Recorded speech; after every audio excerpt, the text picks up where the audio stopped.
Hello friends, आज हम SDG India index की बात करेंगे। Recently NITI Aayog has launched SDG India index 23-24। तो अभी ये एसडीजी इंडिया इंडेक्स ये है क्या?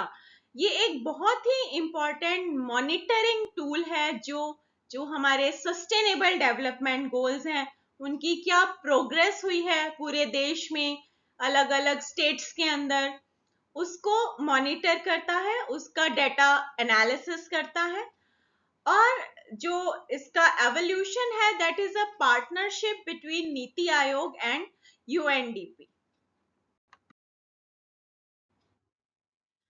सो फ्रेंड्स, ये जो एसडीजी इंडिया इंडेक्स है, सबसे पहले ये लॉन्च हुआ था 2018 में, जो नीति आयोग ने किया था in partnership with UNDP, United Nations Development Programme, and it is a most comprehensive performance measurement policy tool। Performance को ये मेजर करता है, और कैसी परफॉर्मेंस को, कि जो हमारे सस्टेनेबल डेवलपमेंट गोल्स हैं, एसडीजीज हैं, उनके अंडर क्या प्रोग्रेस हुई है, क्या परफॉर्मेंस रही है डिफरेंट स्टेट्स की, उसको मेजर करता है। और फिर स्टेट्स और यूटीज को रैंक करता है एक कंपोजिट इंडेक्स में। इस कंपोजिट इंडेक्स को अभी हम डिटेल में पढ़ेंगे। और state wise, UT wise performance भी बताता है, कंट्री लेवल परफॉर्मेंस भी ये बताता है। आइए इसको डिटेल में पढ़ते हैं। तो यहाँ पे देखिए फ्रेंड्स, पहले 2018 में it was conducted, then 2019-20, then 2021, और अभी जो रिसेंट रिलीज है 23-24। तो 2018 में 13 गोल्स पे ये इंडेक्स जो है दिया गया था। And how many sustainable development goals are there? There are 17 sustainable development goals. तो 2018 में सिर्फ 13 गोल्स पे ही मेजरमेंट की गई थी, देन 16 गोल्स पे quantitative measurement and qualitative analysis on goal 17, और अभी तक यही चल रहा है। So out of 17 sustainable development goals, all of the sustainable development goals have been covered in SDG India Index 23-24, but the quantitative measurement is done on 16 goals, and on goal 17 qualitative analysis is done. Why qualitative analysis on goal 17? Because वहां पे कुछ quantitative data हमारे पास available नहीं था। और अगर हम targets and indicators की बात करें तो 70 टारगेट्स इसमें कवर है एंड 113 इंडिकेटर्स इसमें कवर्ड है।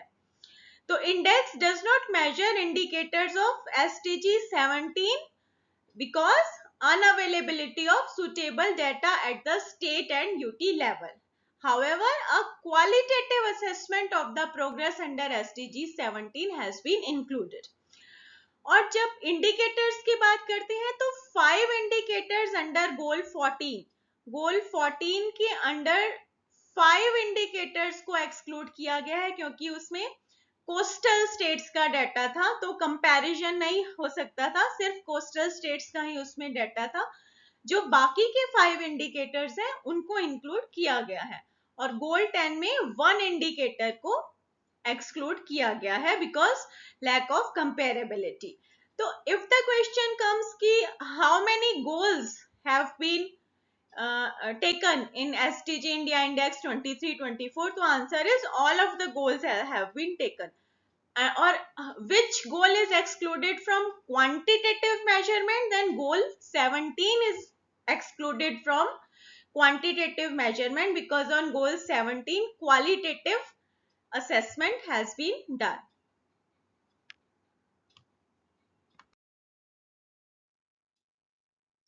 Now friends, coming to the methodology of SDG India Index 23-24, क्या methods रहे थे, कैसे data collect किया गया, कौन से parameters लिए गए, कैसे analysis किया गया? So this methodology was developed in 2019 in close association with Ministry of Statistics. तो Ministry of Statistics को इसमें जो है प्राइमरीली दिया गया था डेटा मेथडोलॉजी का काम।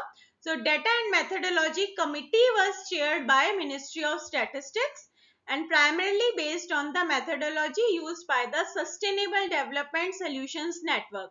ये जो यूएन का सस्टेनेबल डेवलपमेंट सोल्यूशन नेटवर्क से ये जो मेथोडोलॉजी यूज करते हैं वही यूज की गई थी, और मिनिस्ट्री ऑफ स्टैटिस्टिक्स जो है उसने इस मेथोडोलॉजी की जो कमिटी है उसको चेयर किया था। अब डेटा सोर्सेस पे अगर आए, कहाँ से डेटा लिया गया, सोर्सेस क्या थे डेटा के, तो एक तो जो नेशनल सर्वे रिपोर्ट्स होती हैं, जैसे अगर हेल्थ की हम बात करें तो नेशनल फैमिली हेल्थ सर्वे है, जैसे टबैको की बात करें ग्लोबल टबैको सर्वे है। तो ये जो सर्वे रिपोर्ट्स होती हैं एक ये, फिर जो डेटा पोर्टल्स हैं, हर मिनिस्ट्री के अपने ऑनलाइन डेटा पोर्टल है, वहां से डेटा लिया गया।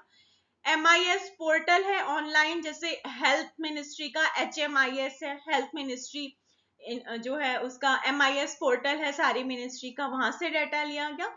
और जो इंडेक्स रिपोर्ट्स प्रिपेयर होती हैं उन इंडेक्स रिपोर्ट से डेटा लिया गया। नाउ अब कुछ स्टेट्स ने ये कंसर्न जताई है कि इस इंडेक्स के अंदर जो स्टेट्स ने फिजिकली डेटा प्रोवाइड करते हैं, कई बार काफी पैरामीटर्स पे ऑनलाइन डेटा अवेलेबल नहीं होता, तो वो डेटा जो है नहीं इंक्लूड किया गया। तो but it was very comprehensive, जो काफी इसमें डेटा सोर्सेज ऑलमोस्ट सारी मिनिस्ट्रीज के जो ऑनलाइन डेटा सोर्सेज हैं दैट वर कवर्ड।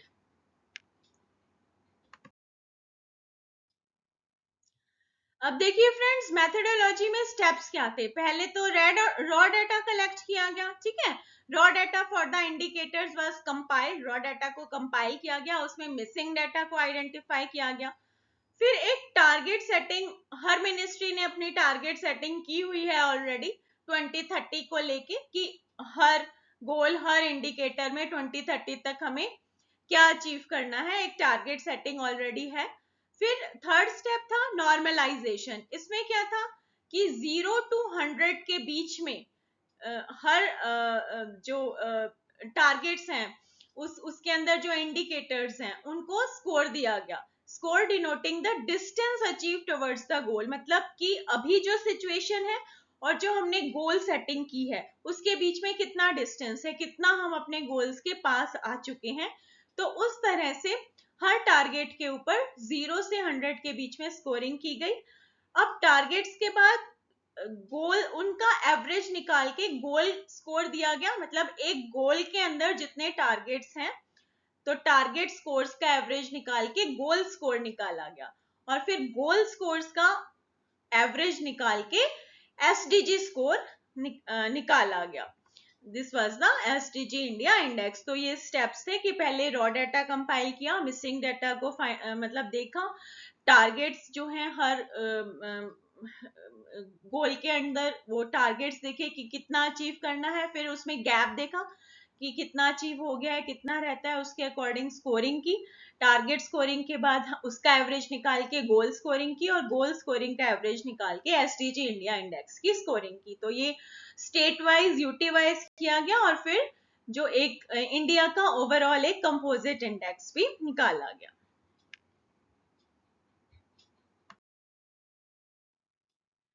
उसके बाद जब स्कोर आ गया हमारे पास, SDG स्कोर आ गया, गोल स्कोर आ गया, तो फिर रैंकिंग की गई स्टेट्स की, गोल वाइज भी रैंकिंग की गई, overall SDG India index wise भी रैंकिंग की गई। अब उसमें अचीवर स्टेट्स थे जो सबसे अच्छे थे, जिनका इंडेक्स स्कोर 100 के इक्वल, मतलब ऐसा कोई स्टेट इसमें अभी है नहीं, SDG इंडिया इंडेक्स 23-24 में अभी कोई भी अचीवर स्टेट नहीं है।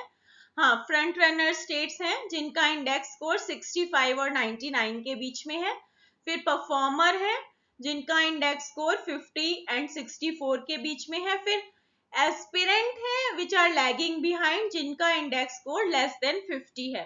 तो अचीवर्स को ब्लू कलर देते हैं, जो अभी तक कोई अचीवर स्टेट नहीं है। फ्रंट रनर्स हमारे हैं, आगे देखेंगे कौन कौन से स्टेट्स फ्रंट रनर्स हैं जिनको ग्रीन कलर दिया जाता है। और जो परफॉर्मर स्टेट्स हैं, जो मतलब एवरेज परफॉर्मेंस आप कह सकते हैं, येलो कलर उन्हें दिया जाता है। और एस्पिरेंट स्टेट्स जहां पे ध्यान देने की आवश्यकता है उनको रेड कलर दिया जाता है। तो फ्रेंड्स अब की हाइलाइट्स देखते हैं SDG इंडिया इंडेक्स की। जो कंपोजिट स्कोर पूरी कंट्री का है, इंडिया का कंपोजिट स्कोर है वो 71 है अभी 23-24 में, और लास्ट ईयर इट वाज 66। तो 66 से 71 सिग्निफिकेंट इंप्रूवमेंट हुई है। और यहाँ पे आप देख सकते हैं कि 2018 से ही, जब से ये स्टार्ट हुआ था वहां से लेके और अभी 23-24 तक इसमें लगातार इंप्रूवमेंट ही हो रही है। 2018 में स्कोर वाज 57, 2019-20 में it improved to 60, then 2021 में it was 66, and अभी 2023 और 24 में the score is 71. So this is very important कि जो score है अभी SDG India Index का, that is 71. So this indicates that the country has accelerated progress on the SDGs.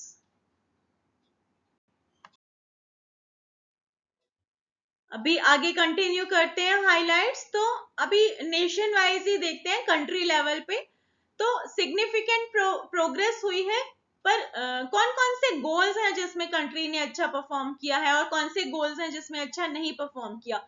तो जो गोल 1 है, नो पावर्टी, उसमें काफी अच्छी परफॉर्मेंस है। Goal 8, decent work and economic growth में, मतलब जो ये मेजरमेंट है, इससे जो डाटा निकल के आया है, that shows significant growth.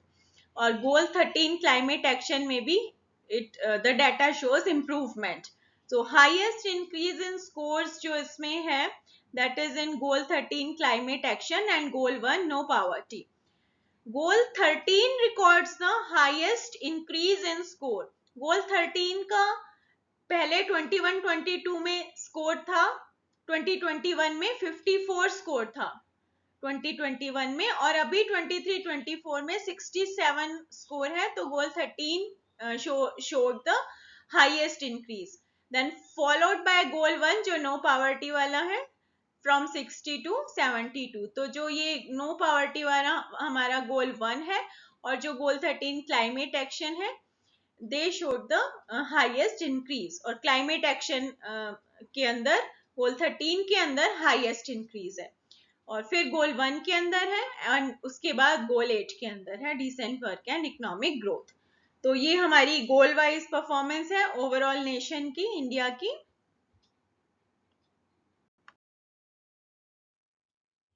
Now friends, एक गोल ऐसा है जहाँ पे प्रोग्रेस अच्छी नहीं हो पाई, जो एस्पिरेंट कैटेगरी में जहाँ पे है, स्पेशल अटेंशन की जहाँ जरूरत है, that is goal 5 gender equality. So gender equality goal 5 demand special attention. इसमें जो ओवरऑल कंट्री स्कोर है, दैट इज बिलो 50। तो this is in aspirant category. इसमें 14 स्टेट्स और यूटीज एस्पिरेंट कैटेगरी में हमारे हैं गोल 5 में।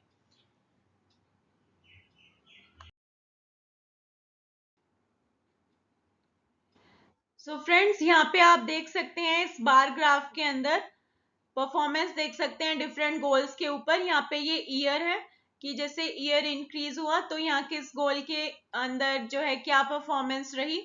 तो सबसे पहले फ्रंट रनर कैटेगरीज में आप देखिए, यहाँ पे जो ब्लू वंस हैं, SDG 1 है, SDG 3 है, SDG 6 है, SDG 7 है।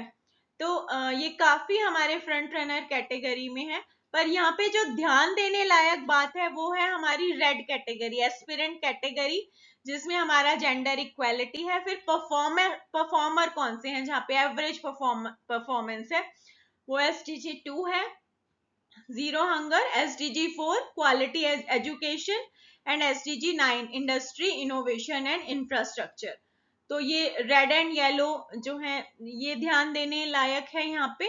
और दूसरा देखिए कि सिग्निफिकेंट प्रोग्रेस कहाँ है। यहाँ पे आप SDG 1 को देखिए, 2021 में ये येलो था, परफॉर्मर कैटेगरी थी, और 23-24 में it has turn blue, front runner.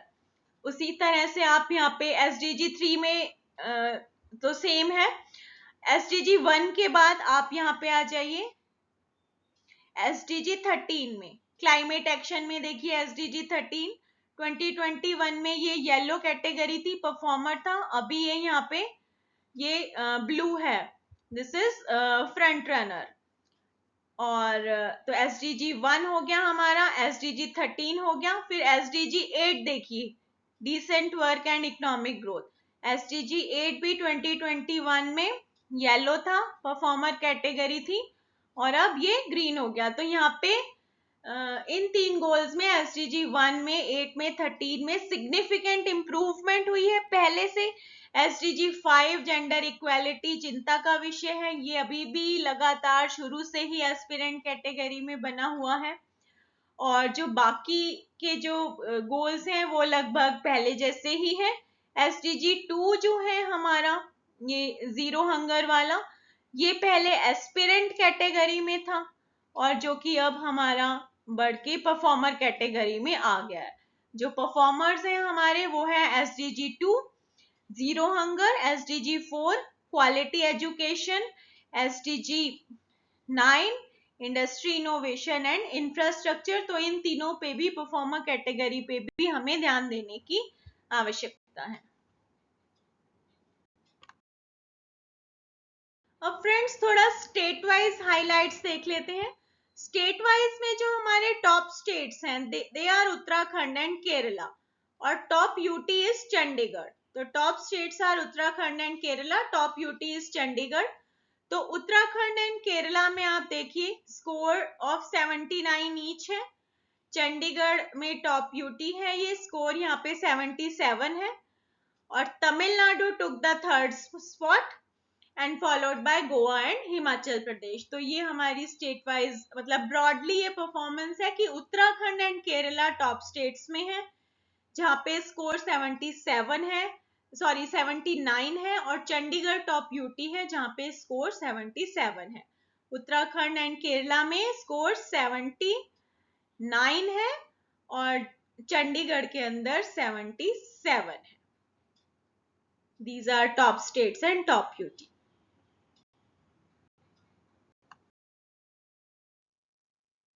तो फ्रेंड्स यहाँ पे मैप्स के अंदर आप over the year state wise performance देख सकते हैं। तो देखिए 2018 के अंदर ये उत्तर प्रदेश, बिहार, आसाम, मेघालय, ये क्या थे, ये रेड थे, एस्पिरेंट कैटेगरी में थे, ये एस्पिरेंट कैटेगरी में थे। तो 2019-20 में इंप्रूवमेंट हुई, ये येलो हो गए, ठीक है, परफॉर्मर कैटेगरी में आ गए। और जो ये ग्रीन हिस्सा है, ये ग्रीन हिस्सा है फ्रंट रनर कैटेगरी का, और फ्रंट रनर कैटेगरी फिर हमारी बढ़ती चली गई। अभी देखिए 23-24 में ऑलमोस्ट पूरा ही इंडिया फ्रंट रनर कैटेगरी में है।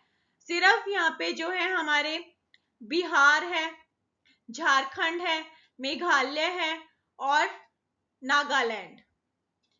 तो ये मेघालय, नागालैंड, झारखंड, बिहार, ये हमारे परफॉर्मर कैटेगरी में है, येलो है, ये परफॉर्मर कैटेगरी में है।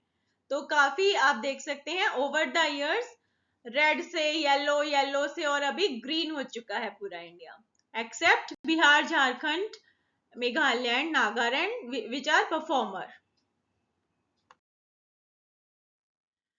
सो फ्रेंड्स अभी ये काम जो है एसडीजी के ऊपर, इसको कोऑर्डिनेट कौन कर रहा है?